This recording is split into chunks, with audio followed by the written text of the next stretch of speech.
भूतिया मंगलवार। एक गांव था, झुरमुट। उस गांव के सभी लोग मंगलवार को कोई काम नहीं करते थे, बल्कि सभी लोग डर से अपने अपने घरों में छिपकर बैठ जाते थे। उन गांव वालों का कहना था कि इस गांव में एक तांत्रिक का साया घूमता है, वो भी सिर्फ मंगलवार के दिन। तांत्रिक मंगलवार के दिन भूत बनकर आता था एक आदमी की बलि लेने। और आज सोमवार था, इसलिए सभी अपने खेतों में जल्दी जल्दी काम निपटाकर घर के लिए जा रहे थे। अरे भाई, काम खत्म हो गया हो तो घर चलें। रात होने वाली है और कल मंगलवार है, पता है ना? मंगलवार यानी एक आदमी की बलि। हाँ हाँ, याद है। थोड़ा सा काम रह गया है, बस फिर चलता हूँ। तुम जाओ, मैं आ जाऊंगा। ठीक है भाई, फिर मैं चलता हूँ, पर समय से घर पहुंच जाना। सभी लोग अपने अपने खेतों का काम खत्म करके घर जा चुके थे, पर सत्तू अभी भी खेतों में काम कर रहा था। हाँ, चलो काम तो खत्म हो गया। कल का भी काम मैंने आज ही खत्म कर लिया। एक दिन अपना क्यों खराब करूं मैं? वक्त बहुत हो गया है, जल्दी घर चला जाए अब। सत्तू घर जा ही रहा होता है कि उसके सामने एक साया आकर खड़ा हो जाता है। अरे, कौन हो भाई, और मेरा रास्ता रोके क्यों खड़े हो? हटो सामने से और जाने दो मुझे। वो साया तांत्रिक का साया होता है। तुझे कैसे जाने दूं? तू चला गया तो मैं किसकी बलि दूंगा? बलि? कौन हो भाई, और क्यों डरा रहे हो मुझे? जरा शक्ल तो दिखाओ अपनी। तांत्रिक जैसे ही सत्तू को अपनी सूरत दिखाता है, सत्तू डर से थर थर कांपने लगता है। छोड़ दो मुझे जाने दो। वैसे भी आज तो सोमवार है, तुम तो मंगलवार को बलि लेते हो ना? अरे मूर्ख, जरा ध्यान से देख। मंगलवार दिन शुरू हो गया है। 12 कब के बज चुके हैं। अब तू तैयार हो जा बलि के लिए। तांत्रिक उसकी एक नहीं सुनता और सत्तू को मार देता है। उसके हाथ पैर उसके धड़ से अलग करके खेतों में फेंक देता है। पूरा दिन मंगलवार को घर से बाहर कोई नहीं निकलता। मंगलवार का दिन खत्म होते ही सत्तू की पत्नी शांता पूरे गांव में अपने पति को ढूंढती है। काका, काका, क्या आपने मेरे पति को कहीं देखा है? परसों से वो घर नहीं आए। मैंने नहीं देखा बेटी। तभी शांता को दूर से शोर आता सुनाई पड़ता है। वो उस शोर के नजदीक जाती है तो वहां देखकर हैरान रह जाती है, क्योंकि वहां उसके सामने उसके पति की लाश पड़ी थी, जिसके हाथ पैर गायब थे। चुन्नू के बापू, आप हमें छोड़कर नहीं जा सकते। मुझे पता है ये सब उसी तांत्रिक ने किया है। मैंने रात को ही बोला था सत्तू को कि जल्दी घर चले, पर उसने मेरी एक ना मानी। बोला मुझे अभी और काम करना है खेतों में। अब देखो तांत्रिक के साये ने उसका कितना बुरा हश्र किया। सभी गांव वाले मिलकर सत्तू का अंतिम संस्कार कर देते हैं। पूरे गांव में मातम छाया होता है। धीरे धीरे दिन बीतने लगे और फिर हफ्ता पूरा हुआ। मंगलवार फिर से आ गया। सभी घरों में छिपकर बैठे थे। ये सब कितने दिन और चलेगा? एक एक करके गांव के सभी लोग मरते जा रहे हैं। वो तांत्रिक का साया किसी को नहीं छोड़ेगा। एक दिन हमारा नंबर भी आ जाएगा मरने का। शुभ शुभ बोलिए जी, आप ऐसा क्यों सोचते हैं? जब तक हम मंगलवार के दिन अपने घर में हैं, तब तक वो हमारा कुछ नहीं बिगाड़ सकता। शाम का समय था, तभी बाहर से भैंसों की जोर जोर से चिल्लाने की आवाज आती है।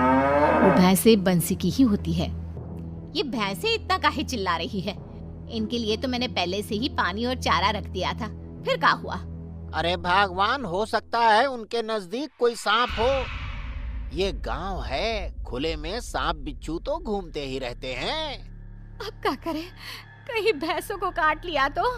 इन्हीं भैंसों का दूध बेचकर ही तो हम अपना घर चलाते हैं। मुझे बाहर जाकर देखना होगा।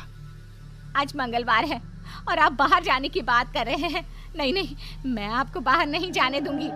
अरे सुषमा, ये जानवर भी तो हमारे ही घर के सदस्य हैं। उन्हें हम मुसीबत में कैसे छोड़ सकते हैं भला? हैं? बंसी अपनी पत्नी की नहीं सुनता और घर से बाहर आकर अपनी भैंसों को देखने लगता है। वहां उनके आसपास कोई नहीं होता। तभी बंसी की नजर तांत्रिक के साये पर पड़ती है। वो साया भैंसों की आड़ में ही था। उसी साये को देखकर भैंसें चिल्ला रही थी। आज मेरी बलि पक्की है। मैं बिना बलि लिए यहाँ से कैसे जा सकता हूँ?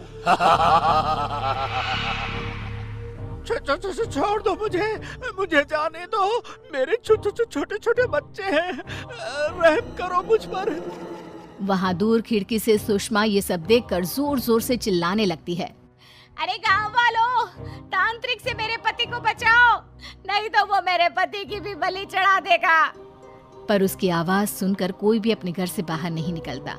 सभी खिड़की से खड़े खड़े तमाशा देख रहे थे। बस किसी की हिम्मत नहीं होती है बंसी को बचाने की। सबको अपनी जान की पड़ी थी। तभी तांत्रिक बंसी के धड़ से उसका सर अलग कर देता है। मार दिया उसने मेरे पति को, अब मैं जी कर क्या करूंगी? अरे ओ तांत्रिक, मुझे और मेरे बच्चों को भी मार दे। अभी नहीं, अगले मंगलवार को आऊंगा फिर से एक बलि लेने।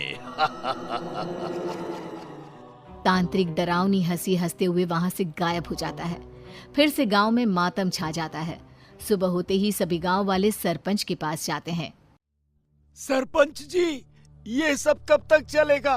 एक एक करके वो तांत्रिक सभी को मारता जा रहा है। सब पता होने पर भी हम हाथ पे हाथ रखकर कैसे बैठ सकते हैं? नरेश बिल्कुल सही बोल रहा है सरपंच जी। अब आप ही बताइए क्या करें जिससे कि तांत्रिक का साया इस गांव से हमेशा के लिए चला जाए। अब आप सबकी जिम्मेदारी मैं लेता हूँ। अगले मंगलवार किसी भी गांव वाले की जान नहीं जाएगी।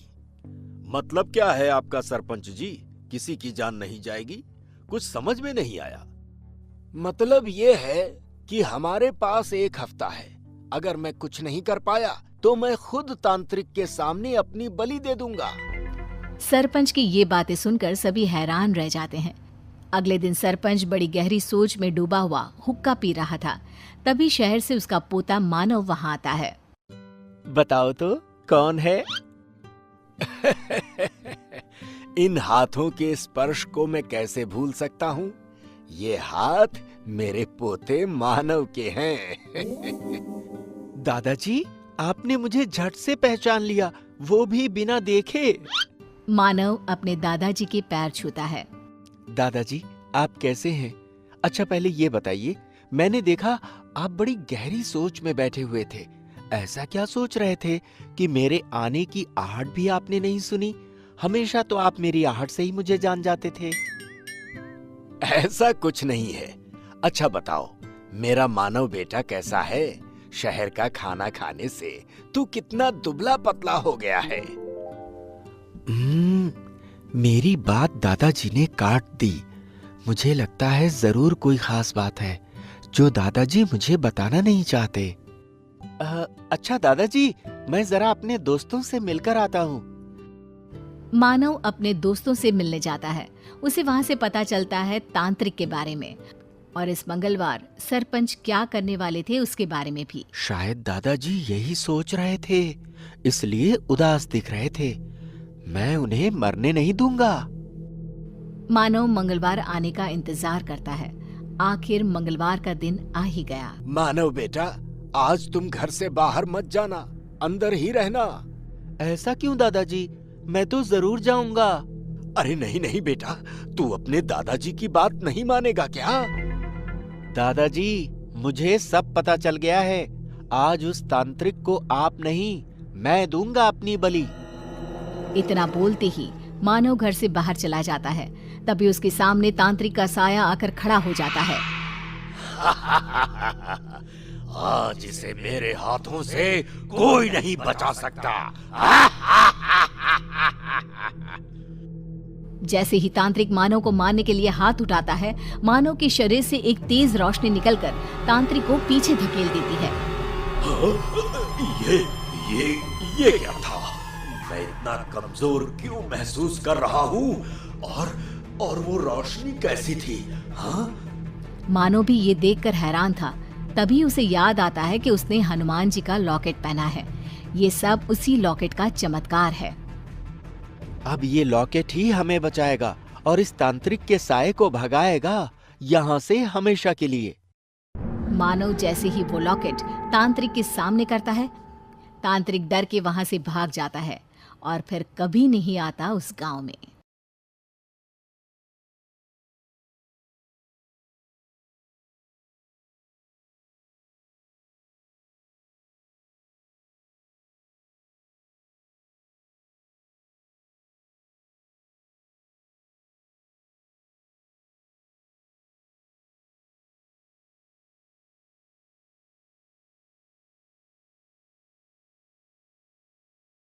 भूतिया छोले कुलचे वाला।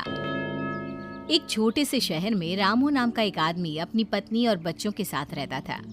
रामू रिक्शा चलाकर अपना और अपने घर परिवार का गुजारा करता था। रामू रिक्शा चलाकर भी उतना नहीं कमा पाता था जिससे उसका घर का खर्चा ठीक से चल सके, जिसकी वजह से रामू की पत्नी संतो को लोगों के घरों में जाकर काम करना पड़ता था। एक दिन की बात है, संतो का 2 साल का बच्चा बीमार था, जिसकी वजह से वो काम करने नहीं जा पाती। और जब वो अगले दिन काम करने जाती है, कल क्यों नहीं आई काम करने? मालकिन जी, मेरा बच्चा बीमार था, इसी वजह से काम करने नहीं आ सकी। मालकिन गुस्से में संतो से कहती है, अगर तू इसी तरह छुट्टी करती रहेगी तो मैं तुझे काम पर नहीं रख सकती। ये ले अपने काम के पैसे और कल से काम पर आने की कोई जरूरत नहीं है। मालकिन जी, मुझे काम से मत निकालिए, मैं आगे से कभी छुट्टी नहीं करूंगी। मैं तुझे काम पर नहीं रखने वाली, जा। संतो का उसकी मालकिन पर कोई असर नहीं होता। वो वहां से रोती हुई अपने घर वापस आती है। तभी शाम को उसका पति भी रिक्शा चलाकर आ जाता है और संतो के हाथ में कुछ पैसे पकड़ाते हुए कहता है, ये लो संतो, आज बस इतनी ही कमाई हुई है। संतो रोते हुए अपने पति रामू को बताती है, आज मालकिन ने भी मुझे काम से निकाल दिया, अब घर का गुजारा कैसे होगा जी। इधर मुन्ना की भी तबीयत खराब है। ये कहते कहते संतो रोने लगती है। इसकी दवाई के लिए पैसे कहाँ से लाएंगे जी? रो मत, मैं कुछ ना कुछ और काम कर लिया करूंगा। तभी रामू के दिमाग में एक आइडिया आता है। क्यों ना हम छोले कुलचे की रेकड़ी लगा ले। मैंने स्कूल के बाहर बच्चे और बहुत सारे लोगों को छोले कुलचे खाते हुए देखा है। ठीक है जी, मैं छोले कुलचे बेचा करूंगी और तुम रिक्शा चलाया करना। और फिर अगले ही दिन रामू की पत्नी जल्दी उठकर छोले कुलचे बना लेती है और उन्हें अपनी रेहड़ी पर रखकर स्कूल के बाहर बेचने चली जाती है। तभी एक बच्चा संतो के पास आता है। आंटी, छोले कुलचे कितने के हैं? 20 रुपया बेटा। आंटी, एक प्लेट दे दीजिए ना। अभी देती हूँ बेटा। संतो उस बच्चे को एक प्लेट छोले कुलचे बनाकर देती है। छोले कुलचे खाकर बच्चा कहता है, आंटी, आपके छोले कुलचे तो बड़े ही स्वादिष्ट हैं। संतो बच्ची की बात से खुश हो जाती है। तभी उसके पास एक और आदमी छोले कुलचे लेने आता है और वो भी उससे छोले कुलचे मांगता है और खाने के बाद एक और प्लेट घर ले जाने के लिए पैक भी कराता है। अरे मुझे भी एक देना, एक प्लेट छोले कुलचे मेरे भी। संतो उसे एक प्लेट छोले कुलचे दे देती है और वो आदमी उसे पैसे देकर चला जाता है। ये देख संतो बड़ी खुश होती है। भगवान, ऐसे ही मेरे छोले कुलचे सबको पसंद आते रहे बस। संतो के छोले कुलचे के रेट कम होने की वजह से हर कोई उससे छोले कुलचे लेने लगा था और उसके छोले कुलचों का स्वाद भी बहुत बढ़िया था, जिसकी वजह से हर कोई उसके छोले कुलचे खाने चला आता। इसी तरह धीरे धीरे संतो और रामू के घर की हालत में सुधार होने लगा था। एक दिन की बात थी, रात का समय था। रामू रिक्शा चलाकर अपने घर वापस आ रहा था। तभी सामने से एक ट्रक रामू को टक्कर मारता हुआ निकल जाता है, जिससे रामू की मौत हो जाती है और वो एक भूत बन जाता है। अब मेरे बीवी बच्चों का क्या होगा? उधर उसकी पत्नी और उसके बच्चे उसका इंतजार करते करते भूखे ही सो जाते हैं। अगले दिन भूत देखता है कि संतो की तबीयत बहुत खराब है, जिसकी वजह से वो छोले कुलचे बेचने नहीं जा पाती। ये देखकर वो बड़ा दुखी हो जाता है। हे भगवान, ये क्या कर दिया तूने? अब मेरे बच्चों का क्या होगा? जैसे तैसे करके घर की थोड़ी सी हालत ठीक हुई थी, अब मेरी पत्नी भी बीमार है। अब मेरे बच्चों का क्या होगा? और अगली सुबह भूत वापस रामू बन जाता है और जैसे ही घर आता है तो संतो उसे देखकर रोने लगती है। तुम कहाँ चले गए थे जी? वो कल रात मैं वहीं सड़क पर रिक्शा में सो गया था, इसलिए मैं घर पर नहीं आ पाया। संतो की तबीयत ज्यादा खराब होने की वजह से वो छोले कुलचे बेचने नहीं जा पाती। भूत संतो से कहता है, तुम चिंता मत करो, जब तक तुम ठीक नहीं हो जाती छोले कुलचे बेचने के लिए मैं चला जाया करूंगा। इस तरह भूत सुबह होने से पहले रामू बन जाता और छोले कुलचे बेचने चला जाता। फिर जैसे ही शाम होती वो घर आकर संतो के हाथ में पैसे पकड़ा देता और जैसे ही रात होती तो वो वापस भूत बन जाता और वो चादर ओढ़कर सो जाता, जिससे किसी को ये पता ना चल सके कि वो एक भूत है। एक दिन भूत छोले कुलचे बनाकर उन्हें स्कूल के बाहर बेचने चला जाता है। देखते ही देखते रामू के सारे छोले कुलचे बिक जाते हैं। ये देखकर वो बड़ा खुश होता है। भूत इसी तरह हर रोज रामू बनकर छोले कुलचे बनाकर उन्हें बेचने लगा था और जैसे ही शाम होती वो घर आकर संतो को पैसे पकड़ा देता और चादर ओढ़कर चुपचाप सो जाता।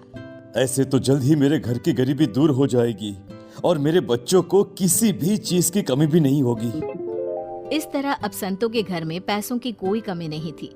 उसके घर की हालत धीरे धीरे सुधरने लगी थी। अब भूत ने एक बड़ी दुकान भी कर ली, जिसकी वजह से उसकी बिक्री और ज्यादा होने लगी।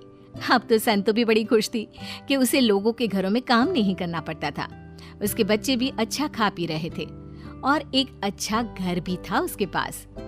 एक दिन रामू का दोस्त रामू के घर आता है। भाभी जी, रामू के मरने का हमें बड़ा अफसोस है। तुम ये क्या बेखुदी बातें कर रहे हो? मेरे पति तो जिंदा है और क्यों उन्हें मार रहे हो तुम? ये कैसे हो सकता है? मैंने खुद उसकी लाश सड़क पर पड़ी हुई देखी थी। नहीं, ऐसा नहीं हो सकता। तुमने जरूर किसी और को देखा होगा। अरे मेरे पति तो छोले कुलचे बेचने गए हैं। तुम्हें जरूर कोई गलतफहमी हुई है भाभी। फिर रामू का दोस्त वहाँ से चला जाता है। संतो उस आदमी की बात सुनकर सोच में पड़ जाती है। तभी कुछ देर बाद शाम होती है और रामू घर आता है। संतो के हाथ में खूब सारे पैसे पकड़ाकर सोने चला जाता है। कहीं इनके दोस्त ने जो बात कही थी वो सच तो नहीं होगी। जैसे ही रात होती है, संतो अपने पति की चादर हटाकर देखती है तो उसके होश उड़ जाते हैं। भूत, तुम भूत कैसे बन गए? यानी तुम्हारा दोस्त सही कह रहा था कि तुम मर चुके हो।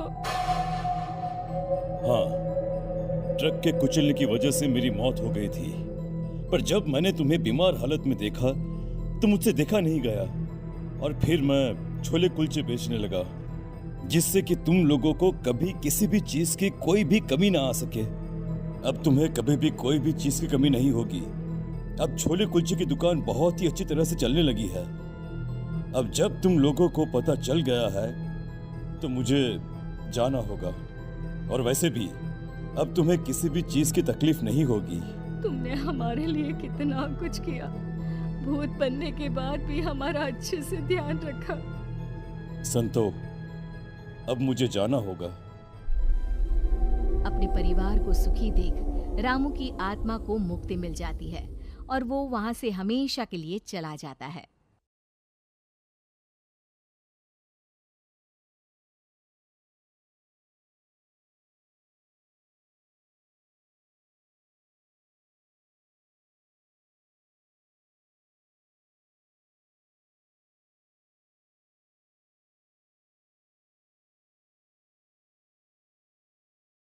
कोई तो है। सुबह का समय था। शौहरनपुर गांव के सभी लोग अपने अपने काम में व्यस्त थे। कोई खेतों में काम कर रहा था तो कोई अपनी गाय भैंसों को चारा दे रहा था। कुछ बच्चे गांव की नदी के पास गेंद से खेल रहे थे। खेलते खेलते तभी सोनू के हाथ से गेंद नदी में गिर जाती है।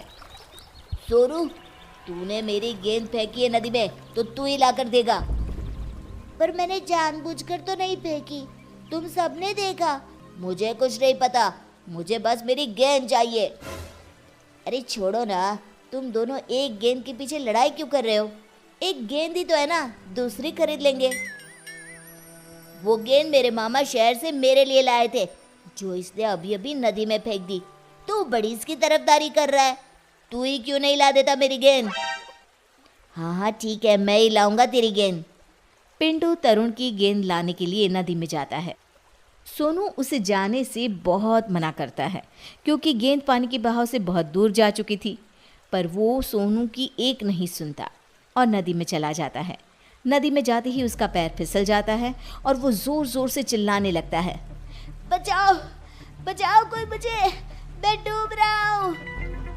तुम्हारी वजह से देखो क्या हो गया, पिंटू डूब रहा है। पिंटू तुम चिंता ना करो, मैं अभी किसी को मदद के लिए लाता हूँ। सोनू गांव से किसी को बुलाकर लाता, उससे पहले पिंटू खुद ही पानी से बाहर आ जाता है। तभी सोनू पिंटू की माँ को अपने साथ लेकर आता है। मेरे बच्चे, तू नदी में क्यों गया था? अगर तुझे कुछ हो जाता तो मेरा क्या होता? पर तू बाहर कैसे आया?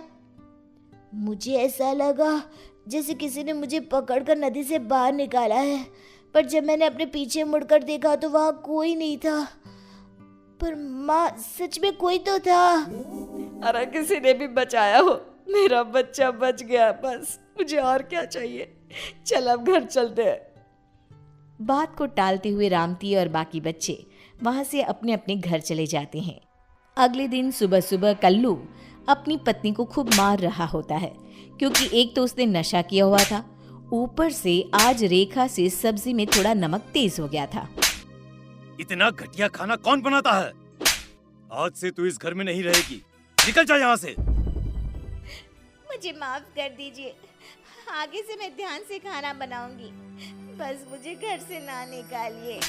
अरे क्यों मार रहा है बेचारे को? ऐसा उसने क्या कर दिया जो उसे मारे ही जा रहा है? इसको बिल्कुल भी खाना बनाने नहीं आता, कभी मिर्ची तेज कर देगी तो कभी नमक। इसका मतलब तू उसे मारेगा? अरे कभी कभी तो हमसे भी खाना अच्छा नहीं बनता, हमारे पति तो हमें बिल्कुल नहीं मारते।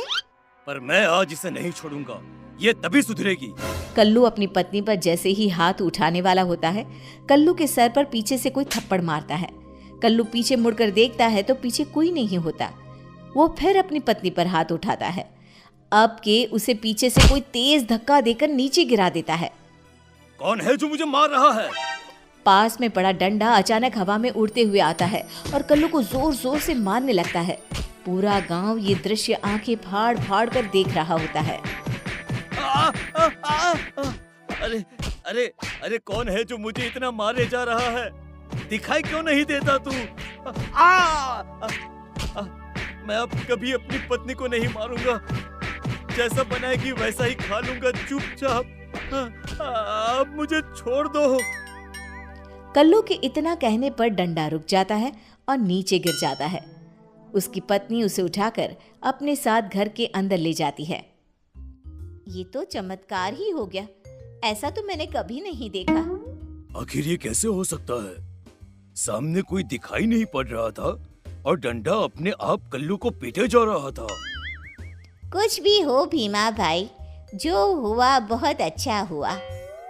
गांव के सभी लोग वहां से चले तो जाते हैं, पर रोज गांव में ऐसी ही घटना होने लगी जिसमें गांव वालों को शक होता है कि कोई तो है पर दिखाई नहीं देता वो। कुछ दिन बाद मनोरमा के झोपड़े में अचानक आग लग जाती है। उसके साथ उसका 2 साल का बच्चा भी अंदर झोपड़े में ही होता है। बचाओ बचाओ कोई हमें! आग आग! अरे गांव वालों, मनोरमा बहन के झोपड़े में आग लग गई है, जल्दी आ जाओ आ जाओ। अगर इस आग को जल्दी से नहीं बुझाया तो मनोरमा और उसका बच्चा इसी आग में जलकर मर जाएंगे। उसका पति भी घर पर नहीं है, अरे वो तो खेत पर है। बातें बनाना बंद करो और जल्दी से इस आग को बुझाओ, जल्दी करो। आग इतनी तेज थी कि काबू में नहीं आ रही थी। हे भगवान बचा ले, अब तेरा ही सहारा है, मेरे बच्चे को बचा ले। तभी एक जोर का झोंका आता है आंधी का, धूल भरी, उसमें ढेर सारी रेत और मिट्टी थी। गांव वाले अपनी अपनी आंखें बंद कर लेते हैं क्योंकि आंधी में उन्हें कुछ भी दिखाई नहीं पड़ रहा था। तभी वो धूल भरा झोंका मनोरमा के झोपड़े से टकराता है। मिट्टी और रेत की वजह से आग बुझ जाती है और मनोरमा अपने बच्चे को लेकर बाहर आ जाती है। ये तो चमत्कार ही हो गया, एक पल में आंधी आई और आग बुझाकर चली गई। ऐसा लग रहा है जैसे जानबूझकर किसी ने वो आग बुझाई हो। कोई तो था जिसने मेरी और मेरे बच्चे की जान बचाई, पर वो दिखाई नहीं दिया। ये हमारे गांव में क्या हो रहा है? कोई तो है पर वो हमें दिखाई क्यों नहीं देता? काकी ने बिल्कुल सही कहा। इस गांव में कभी भी कोई मुसीबत हो तो वो तुरंत आकर उसे बचा लेता है, पर कभी किसी ने उसे देखा नहीं, बस महसूस किया है। अरे मैं तो कहता हूँ, क्यों न हम सब मंदिर के पंडित के पास चले। हाँ, ये सही रहेगा। वो पंडित जी बहुत पहुँचे हुए पंडित हैं, वो जरूर बताएंगे इसके बारे में। फिर सभी गांव वाले मिलकर मंदिर जाते हैं पंडित से मिलने। अरे भाई, क्या हुआ? आज पूरा गांव मंदिर में कैसे? जरूर कोई बात है। आपने बिल्कुल सही कहा। हम सब आपसे उसके बारे में ही पूछने आए हैं, जो गांव में है तो सही पर दिखाई नहीं देता। पर हम सबको पूरा विश्वास है कोई तो है जो सबकी इतनी मदद करता है। तभी मंदिर की जोर से घंटी बजती है। सभी गांव वाले घंटी की तरफ देखते हैं, पर वहां कोई नहीं होता। जो मैं देख सकता हूँ वो आप सब नहीं देख पा रहे। वो घंटी किसने बजाई, ये सोच रहे हैं ना? हाँ पंडित जी, फिर वही कोई दिखाई क्यों नहीं देता? आपको तो सब दिखाई दे रहा है, तो बताइए ना, कौन है वो? कौन है? वो भूत है। उसी ने घंटी बजाई है और वो बिल्कुल मेरे सामने खड़ा है। भूत का नाम सुनते ही सभी हैरान रह जाते हैं। पंडित अपने लोटे से जल लेकर भूत के ऊपर डालता है। तभी वो भूत सभी को दिखाई देने लगता है। सभी उस भूत को देखकर डरने लगते हैं। इस भूत से तुम सबको डरने की कोई जरूरत नहीं। आगे की कहानी अब तुम ही बताओ इन सबको। हाँ, मैं हूं वो जो कभी किसी के बच्चे को नदी से बचा रहा हूं तो कभी किसी को आग से। वो सब मैंने ही किया है, और ये सब मैं इसलिए कर रहा हूं क्योंकि मुझे अपनी गलतियों पर बहुत पछतावा है। मैं वही चोर हूं जो अक्सर गांव में चोरी किया करता था। मैंने बहुत से घरों को लूटा था। ये सब उसी का प्रायश्चित है। मैं मर गया और भूत बन गया, फिर भी मुझे अपनी गलतियों का पछतावा होता रहा। एक दिन पंडित जी ने मुझे देखा और बोले, जिन घरों को तूने लूटा था उनकी रक्षा करना तेरा फर्ज बन गया है। तभी मुझे अपनी गलतियों की माफी मिलेगी और मुक्ति मिलेगी। अब तुम्हारा प्रायश्चित पूरा हुआ। मैं तुम्हें मुक्ति प्रदान करता हूं। उसके बाद भूत उस गांव से हमेशा के लिए गायब हो गया।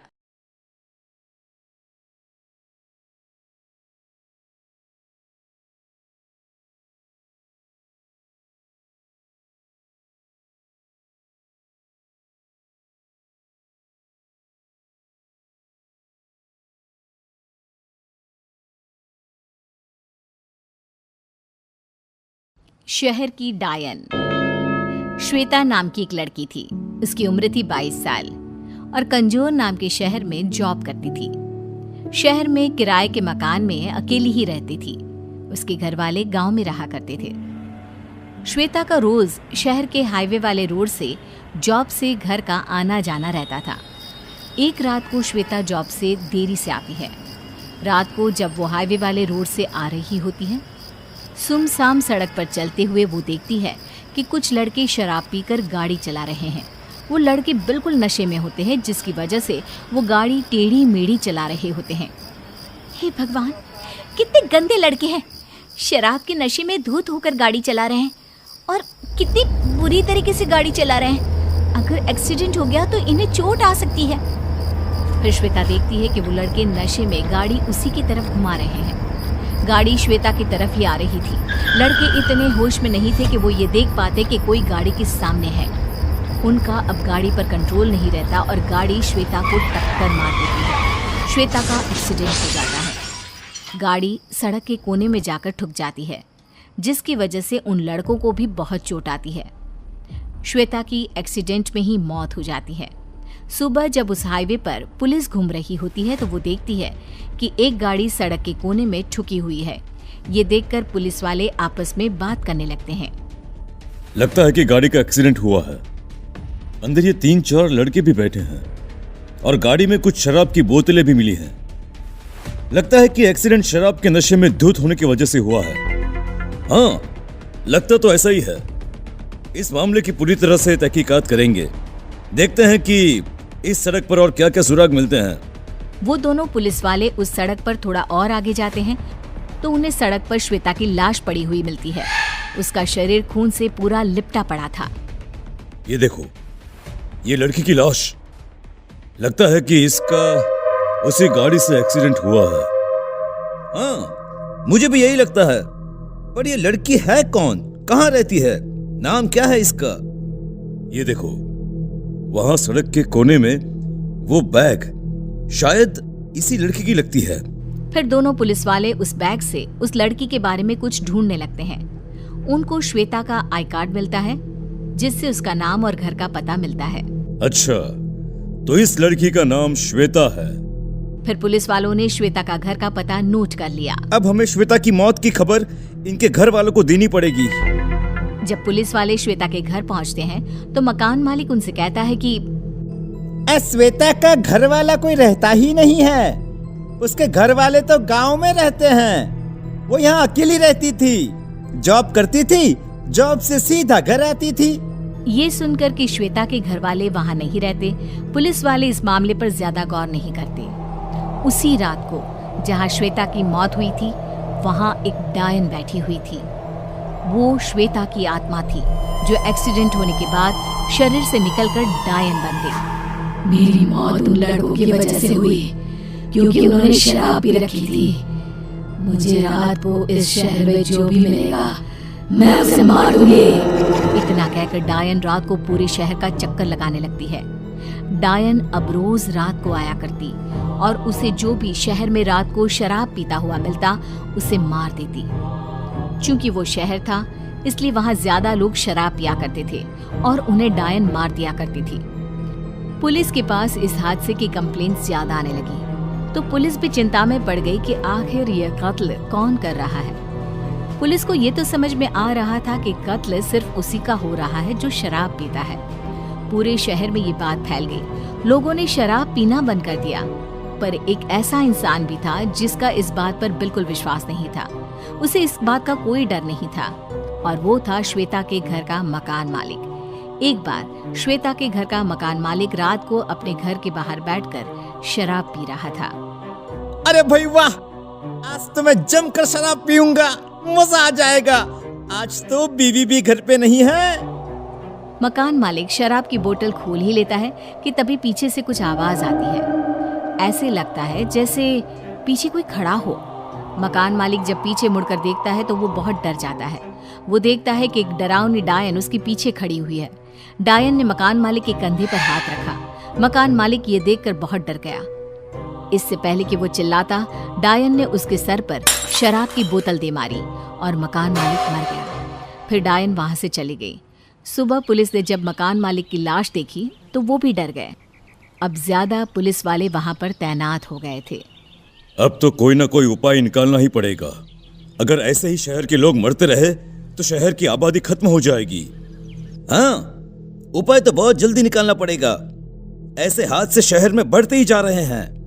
हम एक काम करते हैं, रात को शहर में एक तांत्रिक बुला लेते हैं, फिर देखते हैं कि आखिर ये मांजरा है क्या। वो दोनों पुलिस वाले ऐसा ही करते हैं। एक रात को शहर के सबसे बड़े तांत्रिक को बुलाकर उसे सारी बात बताते हैं और एक गली में उन्हें बिठाकर उनके सामने नकली शराब की बोतल रख देते हैं ताकि मारने वाले को लगे कि वो आदमी शराब पी रहा है और अगर वो उस पर हमला करे तो इन लोगों को पता चल जाएगा कि आखिर शहर में कत्ल कौन कर रहा है। तांत्रिक वहीं गली में बैठकर अपना तंत्र मंत्र का सामान अपने झोले में रखकर तैयार रहता है और अपने सामने शराब की बोतल रख देता है। वो डायन वहीं शहर की गलियों में घूम रही होती है। तभी उसकी नजर उस तांत्रिक पर पड़ती है। अरे वाह, मिल गया मुझे अपना शिकार। अब मैं इसे नहीं छोड़ूंगी, मैं इसे मार दूंगी। जो भी शहर में शराब पिएगा मैं उन सबको मार दूंगी, किसी को नहीं छोड़ूंगी। इतना कहकर डायन उस तांत्रिक को मारने उसके पास चली जाती है। डायन धीरे से उस तांत्रिक के पीछे आती है। तांत्रिक को डायन के आने की आहट सुनाई पड़ जाती है। जैसे ही डायन उसके कंधे पर हाथ रखने वाली होती है, तांत्रिक अपने झोले में से पवित्र जल निकालकर उसके ऊपर फेंक देता है। पवित्र जल पड़ते ही डायन को जलन होने लगती है और वो बहुत जोर जोर से दर्द में चिल्ला उठती है। तांत्रिक मौका देखकर जादू टोने वाली रस्सी से उस डायन को बांध लेता है और अपने सामने बिठा देता है। बता डायन, तू यहाँ क्यों आई है? क्यों शहर की गलियों में घूमती रहती है? क्यों लोगों को मारती है? बता वरना मैं तुझे भस्म कर दूंगा। बताती हूँ। मैं मरने से पहले श्वेता नाम की लड़की थी। मैं जॉब से घर हाईवे के रास्ते से आती थी। एक रात को कुछ लड़के शराब पीकर गाड़ी चला रहे थे तो उन्होंने नशे में गाड़ी से मुझे टक्कर मार दी, जिसकी वजह से मेरी मौत हो गई। मरने के बाद मैं डायन बन गई। अब मुझे शराब पीने वालों से सख्त नफरत है, इसलिए मैं रात को इन शहर की गलियों में घूमती रहती हूँ ताकि जो कोई आदमी मुझे शराब पीता हुआ मिले मैं उसे मार दूं, ताकि वो कभी शराब के नशे में किसी और का नुकसान न कर पाए। देखो, मैं तुम्हारी तकलीफ समझ सकता हूँ। तुम इस शहर में जो बदलाव लाना चाहती हो वो अच्छी बात है, पर तुम इसे गलत तरीके से बढ़ा रही हो। मैं इस बदलाव को लाने में तुम्हारी मदद करूंगा, पर तुम्हें मुझे वादा करना होगा कि तुम इस शहर में कभी वापस नहीं आओगी। तुम ये शहर हमेशा हमेशा के लिए छोड़ के चली जाओगी। वादा करो। ये सुनकर वो डायन खुश हो जाती है और उस शहर से गायब हो जाती है। सुबह होते ही तांत्रिक पुलिस वालों को डायन की सारी बात बता देता है। पुलिस वाले भी इस समस्या को समझते हैं और सरकार से इस बात की अपील करते हैं। फिर सरकार पूरे देश में शराब को बैन कर देती है, जिसकी वजह से कोई भी शराब नहीं पीता और शहर में एक्सीडेंट के हादसे भी कम होने लगते हैं।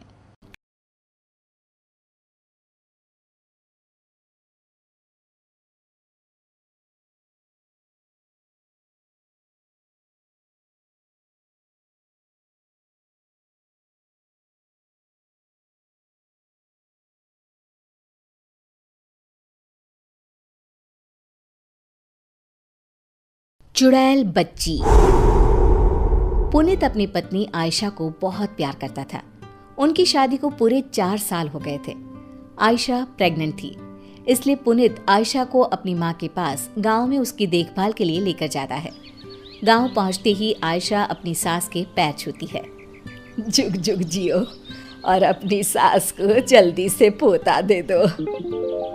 माँ जी, क्या बेटा और बेटी, आज के जमाने में लड़का लड़की सब एक समान होते हैं। तुम्हारे शहर में होता होगा ये सब, हमारे गांव में नहीं। मुझे तो पोता चाहिए बस। हे भगवान, ये दोनों तो अभी से शुरू हो गए। ये दोनों अगर ऐसे ही लड़ते रहे तो कैसे चलेगा ये सब? इन दोनों को मुझे ही रोकना पड़ेगा। अरे अरे माँ, क्या अपने बेटे से नहीं मिलोगी? हाँ, क्यों नहीं। कैसा है रे तू? कितने सालों बाद आया अपनी माँ से मिलने। शहर जाकर तो तू अपनी माँ को भूल ही गया था। अरे माँ, अब सारी बातें यहीं खड़े खड़े करोगी क्या? हैं? पता है ना, आयशा पेट से है, वो ज्यादा देर तक खड़ी नहीं रह सकती। कमला दोनों को अंदर ले जाती है। माँ, आपसे एक बात बोलनी थी। हाँ, बोल बेटा, क्या बात है? माँ, वो खत में मैंने तुम्हें बस अपने आने की खबर दी थी और आयशा के बारे में बताया था, पर माँ, मुझे वापस शहर जाना होगा। मैं सिर्फ आयशा को यहाँ छोड़ने आया था। मुझे आज शाम को ही वापस जाना होगा। ऑफिस में बहुत काम है माँ। ये तू क्या बोल रहा है? मैं कितनी खुश थी कि अब हम सब साथ रहेंगे यहाँ।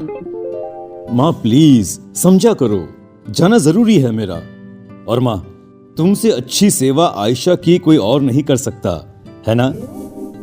शाम होती ही पुनीत वापस शहर चला जाता है। आयशा का पूरा टाइम चल रहा था। उसको कभी भी कुछ भी हो सकता था। कमला अपनी बहू की खूब सेवा करती थी, उसे अच्छा अच्छा खिलाती थी और आखिर वो दिन आ ही गया। आयशा की तबीयत आज कुछ ठीक नहीं थी। मैं अभी दाई को बुला लाती हूँ, तुम अपना ध्यान रखना बहू।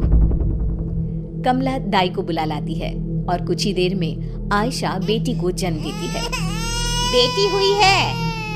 इतना बोलकर दाई वहां से चली जाती है। बेटी का नाम सुनते ही कमला को बहुत गुस्सा आने लगता है। इसको मैंने पहले ही कहा था, मुझे पोती नहीं पोता चाहिए, फिर भी इसने मुझे पोती दी।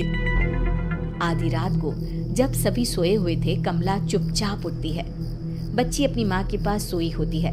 कमला बच्ची को उठाकर बाहर कुएं के पास ले जाती है। तभी बच्ची रोने लगती है। कमला उस बच्ची को कुएं में फेंक देती है, पर आयशा ये सब देख लेती है। माँ जी, ये आपने क्या किया? मेरी बच्ची आपने इस कुएं में फेंक दी। मुझे मेरी बच्ची चाहिए। मेरी बच्ची ला कर दो मुझे। अरे रोना बंद कर, अब देखना अब की बार ना लड़का ही होगा। अपनी सास की ये बात सुनते ही आयशा वहीं दम तोड़ देती है।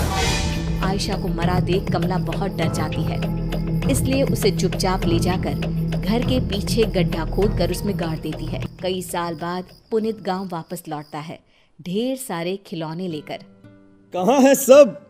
आयशा, अरे माँ, कहाँ गए सब? हे भगवान, मुझे भी उठा ले। ये दिन देखने से पहले तूने मुझे क्यों नहीं उठा लिया? माँ क्या बात है? आप ऐसे क्यों बोल रही हो? और हाँ, आयशा और मेरी बच्ची कहाँ है?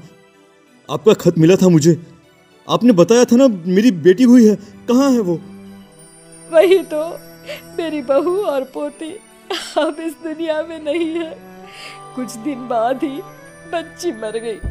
बहू ये बर्दाश्त नहीं कर पाई और उसने भी अपना दम तोड़ लिया। और तू अब आया है कितने सालों बाद। क्या? ये आप क्या कह रही है माँ? माँ, आपने मुझे पहले क्यों नहीं बताया? मैं अपनी बच्ची की सूरत भी नहीं देख पाया। मैंने तुझे इसलिए नहीं बताया कि तू शहर में परेशान ना हो जाए। और अब मैं तेरी दूसरी शादी करूंगी, देखना वो बहू मुझे जरूर पोता देगी। पुनीत का रो रो कर बुरा हाल था। रात का समय था। उसकी नजर खिड़की से बाहर तारों पर थी। उसे नींद नहीं आ रही थी। तभी खिड़की से एक चुड़ैल बच्ची झांकने लगती है। पापा मुझे बचा लीजिए। कौन है वहाँ? पुनीत बाहर जाकर देखता है तो वो बच्ची वहाँ से भाग जाती है। अरे क्या हुआ बेटा, इतनी रात गए तू यहाँ क्या कर रहा है? चल अंदर जा, सो जा। माँ अभी खिड़की पर कोई था जिसकी सूरत बहुत डरावनी थी। वो मुझे पापा बोलकर पता नहीं कहाँ गायब हो गई। अरे ये गांव है बेटा, गांव में आए दिन छलावा घूमते रहते हैं, मतलब भूत चुड़ैल। जरा संभल कर रहना। हाँ चल अब अंदर, रात को ऐसी बातें नहीं करते। सुबह होते ही माँ, मेरा मन अब इस गांव में बिल्कुल भी नहीं लग रहा, इसलिए मैं सोच रहा था क्यों न मैं वापस शहर चला जाऊं। बेटा मैं तो कहती हूँ तू दूसरी शादी कर ले। पत्नी आ जाएगी तो तेरा जीवन फिर से हरा भरा हो जाएगा। नहीं माँ, मैं अब शादी नहीं करूंगा और मैंने अपना सामान भी पैक कर लिया है, तो मैं शहर के लिए अभी निकल रहा हूँ। पुनीत अपनी माँ की जरा भी नहीं सुनता। वो अपना सामान उठाता है और वहाँ से चल पड़ता है। आधे रास्ते पहुँचते ही वो चुड़ैल बच्ची उसे फिर से दिखाई देती है। पापा मुझे बचा लो, मेरा बहुत दम घुटता है। इतना बोलकर वो बच्ची वहाँ से भागने लगती है। तभी पुनीत उसे आवाज लगाकर रोक लेता है। रुको, कौन हो तुम? और तुम ये क्या बोलती रहती हो? मुझे बचा लो, मुझे बचा लो। मुझे बताओ, तुम्हें कोई परेशान करता है क्या? तब उस चुड़ैल बच्ची की आंखें लाल हो जाती हैं। तुम्हें ठीक से सुनाई नहीं देता क्या? मैंने पापा भी बोला था। ये तो चुड़ैल है, पर ये चुड़ैल बच्ची मुझे पापा क्यों बोल रही है? मैं इसे पूछता हूँ। पुनीत उससे कुछ पूछता, इतने में ही वो बच्ची वहाँ से भाग जाती है। पुनीत उसके पीछे भाग रहा होता है। तभी वो चुड़ैल बच्ची कुएं में जाकर कूद जाती है। रुको, और तभी पीछे से उसकी माँ आके उसे पकड़ लेती है। बेटा, तू गया नहीं? और ये तू क्या करने चला था? मैं तुझे नहीं पकड़ती तो अभी इस कुएं के अंदर होता। पुनीत उस चुड़ैल बच्ची के बारे में अपनी माँ को सब कुछ बता देता है। ये सुनकर कमला बहुत डर जाती है, क्योंकि कुछ साल पहले उसी ने अपनी पोती को कुएं में फेंक कर मार डाला था। कुछ नहीं बेटा, मैंने तुझे बताया था ना, इस गांव में बहुत छलावे घूमते रहते हैं। वो छलावा तुझे मारने आया था और कुछ नहीं। वो छलावा नहीं था, उस बच्ची की आंखों में बहुत दर्द था, जैसे जैसे कुछ बताना चाहती हो। मुझे पता करना ही होगा, आखिर वो चुड़ैल बच्ची मुझसे क्या चाहती है, मुझे क्या बताना चाहती है। उस बच्ची से मुझे दोबारा मिलना पड़ेगा। इसके लिए मुझे यहीं रहना होगा, गांव में। अरे इसे ये अचानक से क्या हो गया? अभी तो बड़ी जिद कर रहा था कि मुझे यहाँ नहीं रहना, शहर जाना है। अरे पता नहीं क्या हो जाता है इसे। दोनों वहां से घर वापस चले जाते हैं। आधी रात का समय था। पुनीत गहरी नींद में सोया होता है। तभी उसे किसी के रोने की आवाज सुनाई देती है। वो खिड़की से बाहर झांक कर देखता है तो वही चुड़ैल बच्ची बैठकर रो रही होती है। लगता है यही सही मौका है उस बच्ची से बात करने का। पुनीत उस बच्ची के पास जाता है।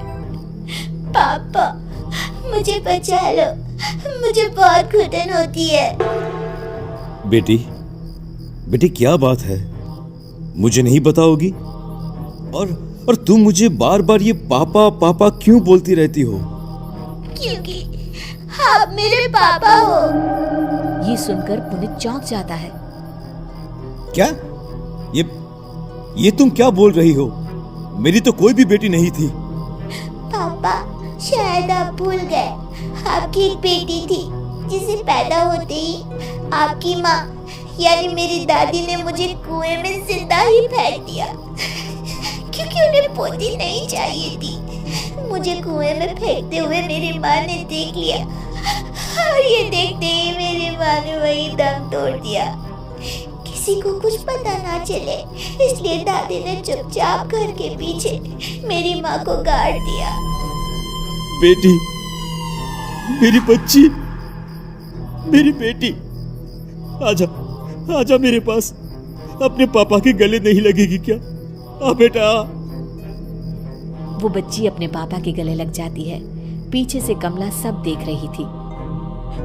मुझे माफ कर दो बेटा। नहीं माँ, मैं तुम्हें कभी भी माफ नहीं कर सकता। आज से तुम मेरी माँ नहीं और मैं तुम्हारा बेटा नहीं। तुमने खून किया है माँ, खून, मेरी पत्नी का और मेरी बच्ची का। मैं तुम्हें कभी माफ नहीं करूंगा।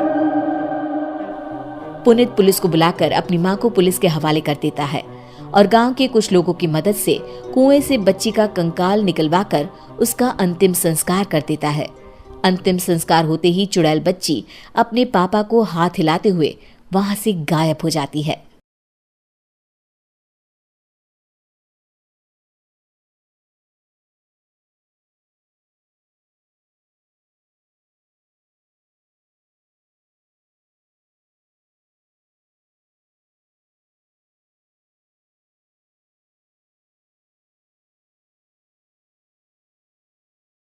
अज्ञात लेखक। निकिता फिलोसॉफी में पीएचडी कर रही थी। उसे किताबें पढ़ने का इतना शौक था कि वो किताबों और कहानियों में ही अपनी दुनिया ढूंढती थी। निकिता जब ग्रेजुएशन में थी तो उसने एक किताब पढ़ी थी, वर्ड्स नॉट सेड। तब से ही उसे उस राइटर से एक अटैचमेंट सी हो गई थी। उसने राइटर का नाम पता करने की बहुत कोशिश की पर कुछ पता ही नहीं चला। एक दिन वो अपनी फ्रेंड से कहती है, कितने दिन हो गए, आज तक मैं उस राइटर के बारे में कुछ पता नहीं लगा सकी। आज तक तो वहीं अटकी पड़ी है, किताबों की दुनिया को वहीं तक छोड़ दे बहन, कुछ नहीं रखा उसमें। फिर तो तुझे कुछ पता ही नहीं। उनकी हर ईयर एक बुक आती ही है जिसकी सिर्फ 20 कॉपीज ही बनती है और मैं सारी कॉपीज खरीद लेती हूँ। चल तुझे दिखाती हूँ। निकिता प्रिया को स्टोर रूम में लेकर जाती है। रूम बिल्कुल ठंडा। प्रिया को ऐसा महसूस होता है जैसे वो यहाँ पहले आ चुकी है। कुछ अजीब सा महसूस हो रहा है, मानो मुझे कोई अपनी ओर खींच रहा हो। कमरे में चारों तरफ गुफ अंधेरा। अपने फोन की फ्लैशलाइट ऑन कर निकिता फोन को चारों तरफ घुमाती है। हर तरफ बस उस अज्ञात राइटर की ही किताबें थी। सारी बुक्स को यहाँ छिपा कर रखती हूँ मैं, मेरे अलावा यहाँ कोई भी आता नहीं, इसलिए इस बात की घर पर किसी को भनक तक नहीं है। ऐसा क्या होता है उनकी किताबों में कि तू इतनी दीवानी हो गई है उस राइटर की? निकिता वहीं अपने पास के सेफ से एक बुक उठाती है। उसकी धूल झटकती हुई उसका पहला पन्ना पढ़ना शुरू करती है। ठंडे बंद कमरे में टॉर्च की एक सीधी रोशनी के उजाले में वो दोनों मेरी लिखी किताबें पढ़ रही थी। तभी उसकी सहेली को अपने कंधे पर किसी का हाथ महसूस होता है। ओह ओह! क्या हुआ प्रिया, तू चीखी क्यों? मुझे ऐसा लगा किसी ने मेरे कंधे पर अपना हाथ रखा हो। निकिता रुक तो, मैं देखती हूँ। निकिता हर तरफ लाइट दिखाती है पर वहां पर कोई नहीं होता। देख तो, कहाँ कोई है यहाँ? छोड़, तू कहानी सुन। फिर उसे लगता है मानो एक भारी सा हाथ उसके सर को सहलाता है। क्या फालतू किताब है, बंद कर इसे, मैं घर जा रही हूँ। दोनों कमरे से बाहर आ जाते हैं। क्या हुआ यार, तू ऐसे अचानक बाहर क्यों आ गई? अरे कैसी किताब है यार प्रिया, तू जो कुछ भी पढ़ रही थी सब वैसा ही हो रहा था। अब समझ में आया तू खोई खोई सी क्यों रहने लगी है। एक मिनट, क्या वो राइटर मुझे भी जानता है? मेरे बारे में और क्या क्या लिखा है उसमें? दे मुझे वो किताब दे, मैं घर जा रही हूँ, वहीं पढ़ूंगी। मुझे जानना है कि फिर मेरे साथ क्या होगा। निकिता के लाख मना करने के बाद भी प्रिया एक बुक लेकर चली जाती है और उसी दिन से उसका नंबर ऑफ आने लगता है। अगली सुबह निकिता को अपने घर के गेट पर ही वही बुक एक एनवलप में रैप्ड मिलता है। एक हफ्ते तक प्रिया की कोई खबर नहीं मिलती। निकिता किताब का पन्ना पलटती है जहां प्रिया के गायब होने के बाद टू बी कंटिन्यूड लिखा था। अब मैं नेक्स्ट पार्ट का वेट नहीं कर सकती। प्रिया मेरे कारण ही गुमशुदा हुई है, पर मैं क्या करूं? निकिता एनवलप में आए बुक को खोलती है जिसमें एक एड्रेस होता है, एक ऐसी जगह जिसका नाम गूगल पर भी मौजूद नहीं था। पर निकिता बस पकड़कर निकल पड़ती है। पालन खेत, पालन खेत। ये तो वही जगह है। मंजिल ने राही को ढूंढ ही लिया। निकिता जैसे ही बस से उतरती है, बस गायब हो जाती है। लगता है ये बस मुझे यहाँ लाने के लिए ही आई थी। निकिता रोड से जंगल की ओर बढ़ती है। अंदर चलते हुए उसे एक खंडर दिखता है जिसके अंदर वो जाती है। अंदर उसे एक लड़का डायरी लिखते हुए दिखता है। अरे आ गई आप, आइए आइए। आप ही है वो राइटर? मुझे बताइए कहाँ है प्रिया? वहां देखो। निकिता देखती है कि दीवार पर प्रिया की तस्वीर लगी हुई है जिस पर हार चढ़ा हुआ है। प्रिया की फोटो के साथ वहां कई और लोगों की तस्वीरें भी थी। ये सब क्या है? मेरी कलम श्रापित है, मैं ना भी चाहूं तो भी ये चलेगी। जिस किसी का जिक्र ये करती है उसे मार कर ही दम लेती है। ये सिलसिला शुरू हुआ था जब मैं 16 साल का था। एक नदी के किनारे मुझे ये पेन मिली। मैं इसे अपने कबर्ड में रख कर भूल गया। फिर एक दिन अचानक कबर्ड से लाल रोशनी आई। मैंने उसे खोला तो पेन चमक रही थी और इसने लिखी मौत की दास्तां। मेरा सब कुछ इसने छीन लिया, सब कुछ। मैंने उसे खत्म करना चाहा पर नाकाम रहा। मैं सब कुछ छोड़कर जंगल में रहने लगा, पर यह तब भी नहीं रुकी। तो इसे रोकेगा कौन? तुम नहीं मरी। बाकी जिस किसी का भी इसने जिक्र किया उसको इसने निगल लिया। तुमने मेरी सारी बुक्स पढ़ी, उसे संभाल के रखा, पर तुम्हें कुछ नहीं हुआ। तुम ही वो मसीहा हो निकिता, मुझे बचा लो और इस खेल को रोक दो निकिता। निकिता पेन उठाती है। उसके पेन को पकड़ते ही एक औरत उड़ती हुई आती है और पीछे से उसे लिपट जाती है। उसके शरीर से खून बहे जा रहा था। खुले बाल, झुर्रियों से भरा उसका चेहरा बड़ा डरावना लग रहा था। मेरी गोद में बैठो निकिता, आओ ना। नहीं, बहकना मत निकिता, यही है पेन की मालकिन। रूहें खाती है ये, इसकी बात मत सुनो निकिता। लिखो निकिता, फिर वो लड़की खुद को मार देती है। निकिता पेन उठाती है और लिखती है। करण उछलकर दूर गिर जाता है।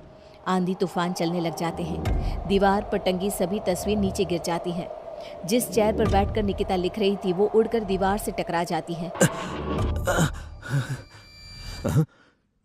मैं जिंदा हूँ? निकिता, तुमने ऐसा क्या लिखा था? और कालिंदी की आत्मा पेन के साथ ही खत्म हो गई। ये लिखकर मैंने पेन की नींव तोड़ दी थी।